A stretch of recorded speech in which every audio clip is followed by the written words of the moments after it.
health and a little wealth and a lot of love. So by 2025, they estimate about 85 million jobs will be put out of business.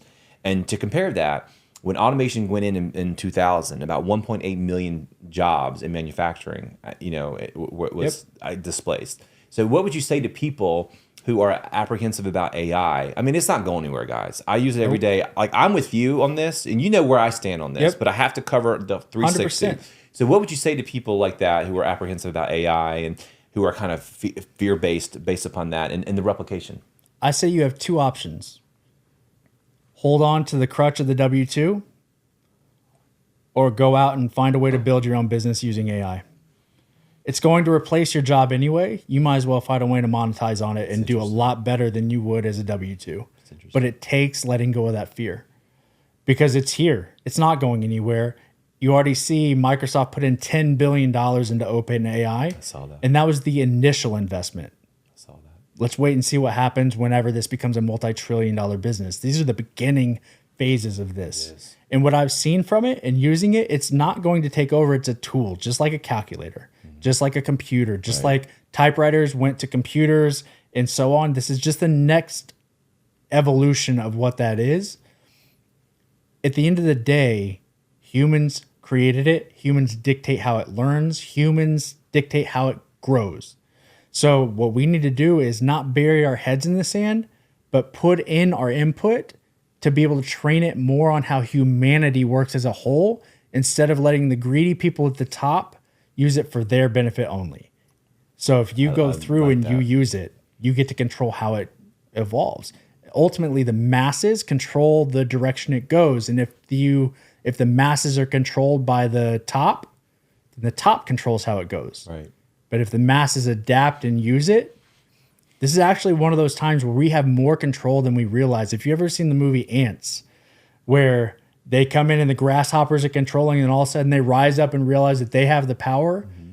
This is one of those times where we have the power. Like decentralization. Absolutely. I think it's powerful. I think you're hitting on. And actually, I never thought about it like that. So what he's saying, just in case you guys are, I'm an AI enthusiast. I know exactly what he's saying. He is saying that the more you use ChatGPT, the more you're training the AI. Yep. Right. And the more you'll evolve with your inputs. Do you think can we do doomsday? Yeah. Permission? Or do you think AI could get to a point where they're like, in order to save humanity, I'm playing to some sci-fi here. We're some sci-fi guys, right? Sci-fi guys. That should be a podcast. That would be a good podcast. That'd be a fun podcast. Right, that would be fun. Do you ever think it'll evolve to a certain thing? In order to protect humanity from itself is to kill all humans. You know what I mean? So what do you say about like I'm not well versed in this, and you tell me if you want to go here, but I would love to go here.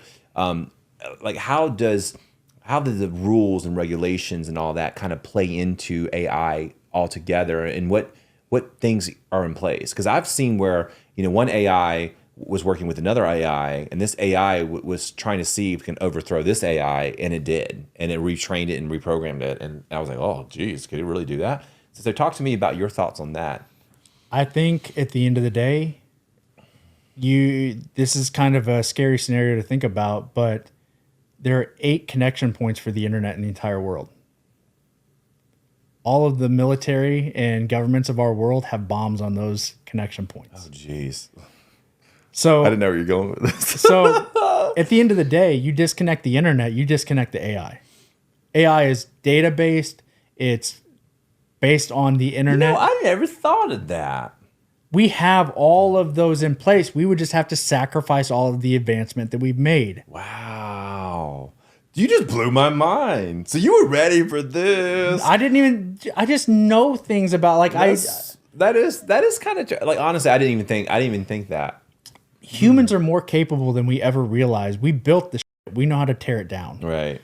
So the thing that scares me more is scarcity mindset when people don't dive into these things. Right. Because what I'm more worried about is the nefarious people, the greedy people using AI against us, because the people who were afraid of the bad stuff didn't learn how to use it. So you think there's an opportunity here to broaden the rich and the poor gap? Absolutely. If the poor sit there and think, I wish I could do that, and they never learn it because they already feel like they're defeated, they're never going to win. But if you get into this and you learn it, this is brand new.